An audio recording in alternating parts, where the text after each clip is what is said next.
Oh my god, I just realized what I sound like when I say hello. It's Meryl Streep from as Julia Child in that Julia. Oh my god, that's been bugging me for the longest time. Hi everyone, my name is Sim. Thanks for checking out this video. This is Sherlock. If you get to the end and liked it, then subscribe, bell notification, and give the video a thumbs up. I think he's becoming like a show dog now. He can tell when I have to start recording. As soon as I just do something, he senses of, oh, she's gonna record. I want up and attention now. Right? Alright, everyone! March TBR. I feel like there's, like, I've been still trying to catch up. So when I put my TBR together for this month, I was like, you know what? I'm gonna roll back the number of books I'm putting on here so I can catch up a little bit, take a breath. It just not feel so frantic. Also, the attitude Goodreads is giving me when I open it up and it's like, you're 12 books behind. Bitch, just stop, okay? I already feel the pressure I put on myself. I don't need that from you, okay? But yeah, so these are the books that I'm going to try and get to in March. So starting off, I am going to work on Belle Revolt by Lindsay Miller. Source Books was wonderful enough to send an ARC to our office, so I grabbed it. I was so excited when I saw it. I think I tried to read Masks of Shadows, which is the only other work that I know that she has. And I wasn't particularly a fan of it, but this just sounds like really good. Like I have to at least try it. You know what I mean? It's one of those book sounds. So next I want to read Rogue Princess by B.R. Myers. I was curious about this since the cover came, well, actually I think before, but when the cover came out and I was like, wait, is the main character Indigenous? And I think, like, since I read it, I don't believe they are, but well, there's no, like, clarification that I've seen anywhere, but it just sounds really cool. A princess fleeing an arranged marriage teams up with a snarky commoner to foil a rebel plot in B.R. Myers' Rogue Princess, a gender-swapped sci-fi YA retelling of Cinderella. Princess Dahlia knows her duty. She must choose a prince to marry in order to secure an alliance for her failing planet, yet she secretly dreams of true love. Don't we all? Determined to chart her own course, she steals a ship to avoid the marriage, my kind of girl, only to discover a handsome stowaway. Just like it always happens, huh? All Aiden wants was to borrow a few palace trinkets to get him off the planet. Okay, so maybe escaping on a royal ship wasn't the smartest idea, but he never expected to be kidnapped by the runaway princess. I feel like kidnap's a strong word there, but okay. Sparks flies the headstrong princess's clever battle of wits, but everything changes when they inadvertently uncover a rebel conspiracy that could destroy their planet for forever. I think, like, yeah, I mean, it's gotten, like, some okay-ish reviews, but, like, just based on, like, the cover alone, like, it looks like the character is a character of color, at least. So I was like, oh, but this looked like an Indigenous character to me, so I got even more excited. So I want to read it now just to know, like, for 100% sure. But also, I need to support retellings that are not Beauty and the Beast, because, Jesus, you need to calm down with those publishers, for the love of God. I feel like I haven't read a ton of Cinderella retellings in the last few years, but we have a couple of them coming out this year. One of them being like called like Cinderella is Dead, and they just did the UK cover reveal, and I'm really interested in that book too. So I'm gonna give this one a go. I got it from my libraries anyways, so it's there. I'm gonna try it. I'm also going to pick up my ARC of Be Not Far From Me by Mindy McGinnis. I got this last month. She does things to me. She's an author that you'll either like devour everything she writes, or you're like, I don't get it, for like everything. So I am one of the people that devour basically everything she writes. I think the only one that I've tried and haven't gotten through was Given to the Sea, but I do want to give it another shot just because I'm like, her books are just so like kind of polarizing because of the content and how she writes that I could have just not been in the mood for it. And then if I miss it and it turns out that like I could have read it and just like absolutely loved it, I'm gonna be kind of heartbroken. So Be Not Far From Me is her newest one. It comes out in March, I think. Yeah, in March. So it's Hatchet meets Wild. The main character is like, she's normally in the outdoors anyway. She's an outdoorsy person. But while she's out there, she catches her boyfriend cheating on her. So she like frantically runs away and she ends up kind of in the unknown part of the woods. So it's a survival story. I'm curious to see what's going to happen because it's not a long book. It's like barely over 200 pages. So, mind you, Mindy McGinnis just like does shit. So, you know, it's probably going to hurt. I also like really like the page like sectionings, like the parts. I really like that. So hopefully I love it, and then I'll have an excuse to buy a physical finished copy of it because I have no self-control around Mindy McGinnis apparently. I'm putting back on my TBR just because I didn't get a chance to finish them in January, and I'm trying to squeeze them in where I can, but I just have really full TBRs. So the European Travel for the Monster Skeleton Woman, I'm about halfway through this on my reread. I just paused it because I had other books for my TBR. And then reading the final book, The Sinister Mystery of the Mesmerizing Girl. This is the third book in the Athena's Club series, and I loved the first two books so much. So I definitely want to make time to get these done specifically. I'm also hoping to get to Nameless Queen by Rebecca McLaughlin. I've been curious about this for a while, and like I feel like people were hyped about it when the cover got revealed, but they revealed the cover so long ago that it kind of like died down eventually. Oh my god. Oh, this is so much more difficult. I wake up the same way I fell asleep. Knife in hand, boots for a pillow, and nameless. Everyone expected Esther to inherit the throne. She's King Fellow's daughter, or at least another royal or legal advisor. No one expected me. It shouldn't even be possible. I'm nameless. A class of citizens so disrespected we don't even get names. Oops.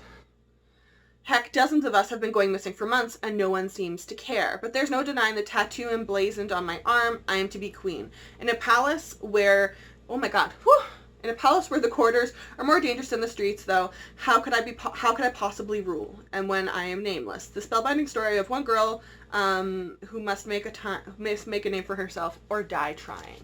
I like the under dust jacket too. It's like a almost like a blood orange kind of red.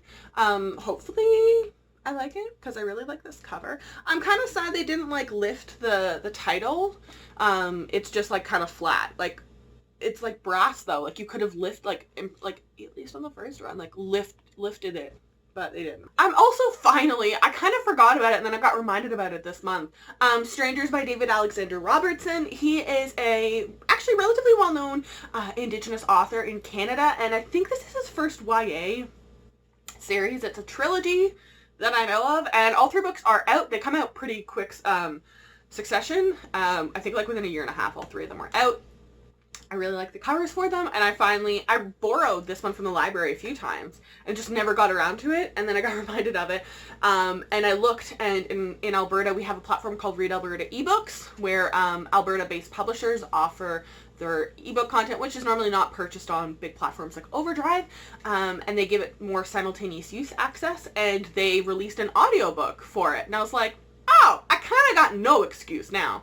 So I'm going to be picking up Strangers, and hopefully I like it, because there's two other books that I can read, like one after the other, basically. I am ready to devour King of Crows by Libba Bray. My copy shipped like 2-3 weeks ago from Australia, and it's coming. It's just, I'm waiting for the mail to show up. I was going to try and squeeze it in February, but it still hasn't shown up. I just want my copy of King of Crows. I've started getting all of my Australian copies of that series because they're the only good covers of that series. And it just takes a long time because Book Depository takes an offensively long time to get their shit to Canada. Like double the length of the United States. So I don't know what the hell they do at the border with this stuff. They also don't offer tracking, so you can't tell. I don't know why they don't offer tracking in Canada. I have so many questions that don't ever get answered. But King of Crows. It is the wrap-up to the Diviners Quartet. That series is so underappreciated, was so poorly marketed, has some of the most disgustingly bad cover changes I've ever seen. They can't seem to make up their goddamn minds. None of the covers really reflect the tone of any of the books, despite the fact that there's like 5 different covers they've gone through. So, shame on the publisher for that. The cast is really, really diverse, and the books are definitely worth waiting like 2 years between the books rather than like 1. But like, you got no excuse to not read them now because all 4 are out, so you can't even be like, oh, it'll hurt me to wait that long. Bitch, you got no excuse no more. So, King of Crows. The last book fucked me up a lot, so I need to know how this is all gonna end. And just with the weird crow guy and like the dude's mom, and like, I just have questions. I'm also going to be reading All the Stars and Teeth by, it's not Addie Thorley. Oh no, what's her name? It's a new author. I'm so sorry. The cover's right here. The cover will be right here. Or right here. Wherever I'm putting them. All the Stars and Teeth. It's getting a bunch of, like, buzz for, like, several months now. And it just came out, I think, 2-3 weeks ago. It hit New York Times bestseller. It was in a bunch of book boxes. I've seen a couple jokes, too, of, like, the title is, like, when you take those, like, fill-in-the-blank puzzle things, like an ad lib. it feels like nowadays when we release books, we're just ad-libbing titles, right? So we have like the all the stars and teeth, right? It's like all the stars and teeth or whatever. It's like all blank and blank blank, right? So I mean, someone made a joke too. It's like, I'm gonna start keeping track of all the book titles that have like the same structure and just start poking fun at it because it's funny. Like there's some like, I'm just looking at my ARC collection over there, House of Dragons, like I get that, but then there's like, it's honestly probably a perfect example of that is like We Unleash a Merciless Storm. It's like we or all or whatever, fill in the blank of the blank and blank. You know what I mean? But it's going to be one of the group reads in the TBR and Beyond group. I'm really excited to read it though. Everyone seems to be really enjoying it. I just remember that there's pirates in it. Maybe I should read it. Read the summary because like it's a group read for the TBR and Beyond group. I should probably read the summary as an admin in the group. Adeline Grace. I wanted to say Adeline. Adeline. Why? No, I haven't watched that movie in a long time. Anyways, yeah, All the Stars and the Teeth. Set in a kingdom where danger lurks beneath the sea, mermaids seek vengeance with song and magic as choice. Adeline's Grace, All the Stars and Teeth is a thrilling fantasy for fans of Stephanie Caraval's Caraval series, which I am a fan of, as well as Mass's Throne of Glass. She will reign as princess of the island kingdom Visidia. Amora Montara, ooh, Amora Montara sounds like a Princess Bride name, has spent her entire life training to be a high animancer. Why are fantasy... This is why I need audiobooks. Animancer, the master of souls. The rest of the realm can choose their magic, but for Amora, it's never been a choice. To secure her place as heir to the throne, she must prove her mastery of the monarchy's dangerous soul magic. When her demonstration goes awry, Amora is forced to flee. She strikes a deal with Bastion, like Sebastian, I bet. Like, with Bastion, that's a good short form, though. Bastion, a mysterious pirate. He'll help her prove she's fit to rule if she'll help him reclaim his stolen magic. But stealing the kingdoms holds more wonder and more peril than Amora anticipated. I bet you they have a romance, too. A destructive new magic is on the rise, and Amora is to conquer it. She'll need to face legendary monsters, cross paths with vengeful mermaids, and deal with a stowaway she never expected, or risk the fate of oh my god, the geographic place, Vasililla, and lose her crown forever. I am the right choice, the only choice, and I will protect my kingdom. Yeah, I think it's like at a 4-star rating still on Goodreads, and it was on the New York Times bestsellers list, I think, for the past 2 or 3 weeks. So that's awesome for a debut author. And I'm always here for pirates. We don't appreciate pirates enough. Every once in a while I watch that, I wish they would bring it back. I don't think they're ever going to do another season of it, which is disappointing because it was damn amazing. Called Ruining History, the BuzzFeed channel, the 2 guys who do the murder mystery kind of ones too. They did one called Ruining History. They did one about, like, quite a few of them actually about pirates. And it's just, we don't appreciate pirates enough, okay? Especially Ham Bonnie. But, oh my god, I wonder, Jody Meadows, you and your crew, could you please do a retelling, like, fix everything for Anne Bonny? I think their next series is for, because the series right now is the Janes. I think the next one they signed a contract for is Mary's, but I would like for Anne's as well. They're very white girl names, but, like, Anne Bonny is one that I like as well. You could do Anne Bonny, Anne Boleyn. There's got to be another Anne. I mean, I'm doing this off the top of my head. There's got to be another famous Anne. So, like, yeah. I don't know where I'm going with this, but yeah, okay. If you want to join the group reading, we're reading All the Stars and Teeth this month in the TBR and Beyond group. Oh my god, what is wrong with me? I am so very excited to pick up my arc of Witches of Ash and Ruin. This is another arc that I got last month in my conference. I've been so freaking excited about this for several months, and like the cover came out, it's not necessarily anything special. It's definitely not terrible. If I saw it on the bookshelves, I'd still be like, yeah, alright, I could buy that. It's like witchcraft mixed with Celtic shit, and like, it just sounds like a combination of so many things I love from so many specific authors. Like something iconic is Moira Fowley Doyle always setting things in Ireland with queer representation. That is her shit. That is her jam, and there's always magic with it. And then I'm just thinking like, well, that's kind of this, and then it's like mixed with like any author that I'm thinking of that's done like Celtic-y stuff. So either like Adriana Mathers. I'm also kind of just thinking of Carrie Maniscalco for some reason because it is historical leaning. But 17-year-old Dana Walsh is struggling to cope with her OCD, and she was outed as being bisexual in her conservative Irish town. I see you, Moira Fowley Doyle. And then her mother returns after being absent for quite a while. But things go awry when like a new witch clan comes into town, and then there's like a mysterious, like, I think it's a murder.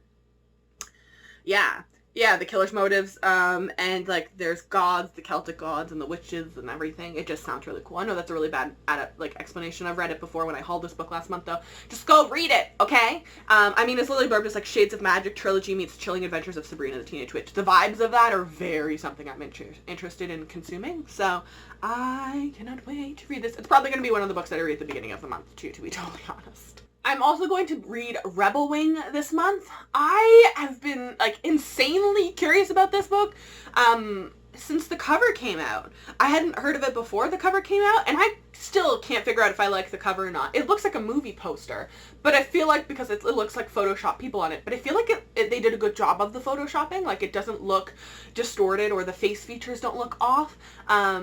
It just looks really cool, and there's, like, a mechanical dragon, and I really want to read it, and place to hold at the library, so it's coming, and I can't explain specifically why, but I really, really want to read this. I'm also going to be picking up the arc I got last month for The Sound of Stars by Alicia Dow. I've been super excited about this for several months. The colors alone on the cover and the summary, and then the few friends that I have actually read the arcs of it were like, no, it started out good and then kind of like, and then became basic. And I was like, oh no, please don't tell me that. But whatever, I'm gonna give it a go at least. Can the girl with the forbidden library and the alien who loves pop music work together to save the world? We'll find out. I have high hopes. I'm kind of concerned now going in that people have like been like, nah, it's shit. Well, they didn't say it was shit, but they're like, nah, it's not everything I was hoping it was going to be. So 2 years ago, a misunderstanding between world leaders results in aliens invading. Today, 17-year-old Ellie Baker survives in a Lori-controlled center in New York City. All art, books, and creative expressions are illegal, but she breaks the rules by keeping a secret library. My kind of girl. When a Lori commander, Morris, finds Ellie's illegal library, he's bound duty to deliver her for execution. But, as always, he isn't a typical alien invader, and her books might be the key to the desperate rebellion of his own. I'm finally going to be picking up Bloodleaf by Crystal Smith. This is one that I've talked about a few times on my channel. It's hella overpriced in Canada, so I refuse to buy the physical copy at their shelf price. It's like $27, something like that. They also did a cover change. I wonder if it's because they didn't sell as well, because their price point was so outrageously high in Canada. But anyways, I'm curious about this. I got the audiobook on for an Audible daily deal, so it was like $4 or something like that. But Princess Aurelia, that's not a word, Aurelia is a prisoner to her crown and the heir that nobody wants. Surrounded by spirits and banned from using her blood magic, Aurelia must flee her country after a devastating assassination attempt. Her option for freedom lies with another warden, her betrothed, Prince Valentin. This sounds like the same structure of every fantasy that I'm reading this month. To escape her fate, Aurelia disguises herself as a commoner in a new land and discovers happiness her crown has never allowed her to. As she forges new bonds and perfects her magic, she begins to fall for the man who's forbidden to rule beside her.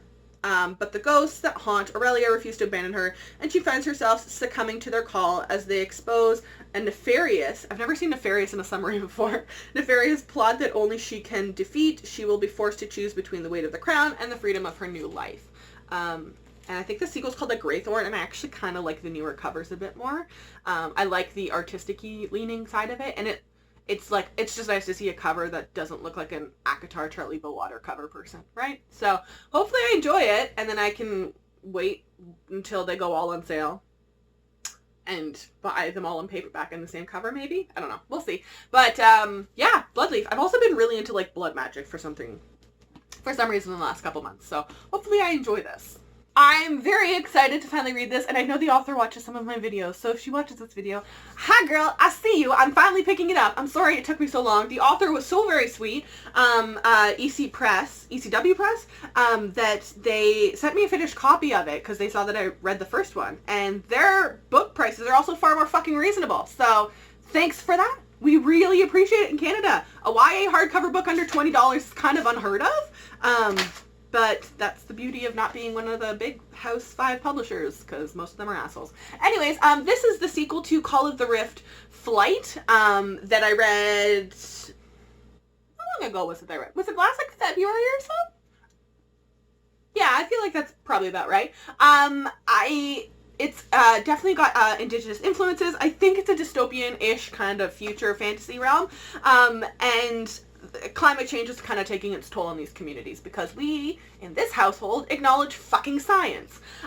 The Blackbird battle has left all sides devastated. The wind spirit Suriel has disappeared, a hard winter is coming, and famine stalks the lands. Katiko Rin returns to her people, ready at last to rejoin her community, but the dangers of the unsettled times coming rage at her doorsteps. Keiko is left with no choices but to battle the forces that seek to open a rift between the worlds, leading an unlikely alliance that includes her new love, Iradian, and her old one, Tiernan. Keiko must risk all to try and stop the coming disaster. The author is Canadian, though she lives in Australia now, and she did, just because we've talked on Facebook and whatever, or Twitter or something like that now, that she herself isn't Indigenous, but she's done studies in Native American Studies, I believe the program was, and she lived in British Columbia for a good chunk of time and interacted with the communities there, so they won't be something identical to the Albertan communities, but getting Indigenous representation in books is always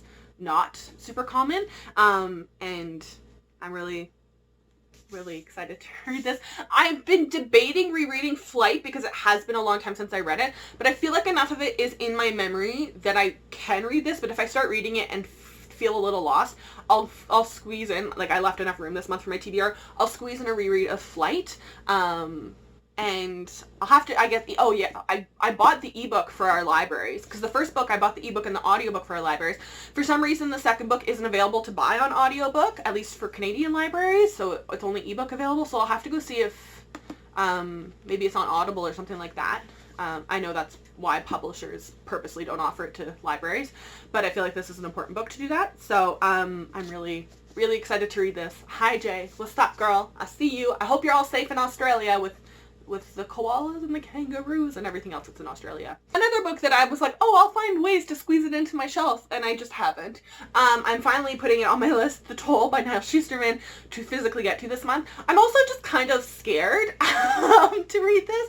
I don't know that I've heard anyone who's read it say anything about it. I don't know that everyone I know was really excited for it, and we're all just kind of like, oh god, is it gonna hurt though? Like, so I'm nervous to read it. It's also a beast size. It's ginormous. It's like 600 pages. I'm so freaking excited to read this though. I'm so excited. I don't know that I could regurgitate the ending of Thunderhead, but I know that once I get into this, it's all gonna come back to me, because I haven't been able to forget anything about the arc of the Scythe series. So, I really want to read it, and like, I'm scared though. I'm really scared, but I really want to read it. You know what I mean? It's the wrap up to the arc of the Scythe series after Thunderhead, where they've cured all diseases. So in order to maintain population control, they have scythes in this world that run statistics, and then they kill off a certain number of people in order to keep the population maintainable. And then there's this like political thing going on within the scythes, and like just like a political corruption, and the main characters are like scythe apprentices and everything. So it's so good. It's like I think I got halfway through the first book, and I was like, I messaged a few people. I was like, okay, does something happen here? Because I'm really struggling with this. And one person was like, I swear to God, you will not regret just finishing it. I promise you. And then I got to the end and I was like, bitch, you are so right. And now I'm obsessed with the series. So yeah, I can't freaking wait to read The Toll finally. I've also finally decided to pick up House of Salt and Sorrows by Aaron A. Craig. For a while I was hearing a lot of like liking, disliking, so I was like, I don't know if that's going to be something for me. But people that I know that I generally have similar taste to, or that I can understand their viewpoints on things, have read it and actually really enjoyed it. So I'm like, you know what, screw it. I also really want to just like read it, because I'm like, at least the first run has some really nice detailing on it, so I'm like, if I like it, I can rush and try and find to see if there's a first run anywhere that has all like the octopus stuff everywhere on it. It also just sounds kind of creepy and weird, and I'm kind of in the mood for that stuff right now. I feel like I've read quite a few books that are a little bit wonky and weird in the last couple months, and they've really like paid off. Perfect example being Blood Countess. I freaking loved that book so much. And like everyone just gets murdered in that book. So I'm really excited about this one. Maybe it'll also finally get me to like go back and like finally get to the Madeline Rue books that I have that I was like, I'm definitely gonna read these now, and I haven't dealt with them yet. I'm also going to be picking up In the Key of Neuron by Natasha Dean. She is another Canadian author that I had the lovely opportunity to meet last month at my conference, and I got a finished copy signed. So she's a Canadian author of color, and I feel like it's not something that's like necessarily super unique of having like being first generation to a first world country, and then your parents that immigrated here being like, well, no, you can't do your passion. You're going to be a doctor. We brought you here to be this, right? So she's struggling, and that's something that I don't think not that I think I'll never be able to comprehend that sort of pressure. I'm native born. Everyone I know for the past, like, not everyone I know, my family was like Acadian roots. Like, we've been in Canada for 300-400 years or whatever. So like, we've been here for a long time. So I'll never quite understand this. I also had parents that were like, yeah, you do you just, whatever you want to do, whatever, we'll support you. So this is something I'm quite interested in. The cover I'm also really trash for. I also just haven't read a book that has music in it in a couple months, so I'm kind of curious about that. So, I'm really excited to read this. I also plan on getting to 7 Deadly Shadows by Maitani. I'm not totally sure I said that right, but I've been curious about this for freaking like a year, I feel like. No matter how much I try to put words out of my mind, they keep playing themselves again and again and again. I don't think you're the girl you pretend to be. What sort of creature are you? Who are you, Kira? I also just like, I don't know why I'm a big fan of just black pages, it seems. But I've wanted to read this book for like forever, and I got it last month while it was out, and I was like, I need to make time for it. And I hope I love it, because an arc of it showed up in at my office too, and I was like, ooh, I could technically have an arc of it. So Kira has always been a girl on the fringe, bullied by her peers and ignored by her parents. Kira is the only one left, only ever felt at home at her grandmother's Shito's shrine, where she trains to be a priestess. But Kira's life is shattered on the night her family's shrine is attacked by a vicious band of yokai demons. With the help of Shiro, the shrine's gorgeous half-fox, half-boy, Kitsune, Kira discovers that her shrine harbors an ancient artifact of great power. Only the yokai and their demon lord will use to bring an everlasting darkness upon the world. I'm skipping some of the words here because I don't know how to pronounce them, which is why I'm using the audiobook, so I'll know how to pronounce them. Unable to force the Shutendoji, that's the demon lord, and his minions on her own, Kira enlists the aid of the 7 truthless Shinigami, death gods, to help stop the brutal destruction of humankind. But some of the death gods aren't everything they initially seem to be, nor as loyal to Kira's cause as they first appeared to be. With war drawing near, she realizes the unlikely band of heroes may not survive. They're going to have to learn to work together, confront their own demons, and rise in the face of unimaginable evil. So, it's something like very random and weird, but like I saw the author's, Lynn's cover, author profile picture, and I was like, she has blue hair. I kind of respect her. Okay, and I think the last book I'm going to try and get to this month is Scavenging the Stars by Tara Sim. This is originally, I just put on here because I was like, I need to make sure I read at least 1 arc a month. But I'm reading like several arcs this month. But yeah, so Scavenge the Stars by Tara Sim. It is the Count of Monte Cristo gender-swapped retelling. I'm a big fan, again, of retellings that are not Beauty and the Beast. I also am total trash for Timekeeper, Tara Sim's first series. I've only read the first book, technically. I'm waiting for to get my hands on the 3rd book in paperback to just binge the series, because boy did I love Timekeeper. But so this is her new series. It seems to have been like loved or hated, kind of in the middle. When Amaya rescues a mysterious stranger from drowning, she fears her rash actions have earned her a longer sentence on the debtor's ship, where she's been held captive for years. Instead of the man she saved offers unimaginable riches, a new identity. Man, I wish. Whew. Setting Amaya on a perilous course through the coastal city-state of Morai, where old-world opulence and desperate gamblers collide. She wants one thing: revenge against the man who ruined her family and stole the life she once had. Girl, don't we all? But the more entangled she becomes in the game of deception, as her past intertwine with the son of the man she's plotting to bring down, the more she uncovers the truth about the past, and the more she realizes she must trust no one. Packed with high-stakes adventures, romance, and dueling, the gender-swapped Count of Monte Cristo. My only concern with this book, honestly, is potentially fight scenes.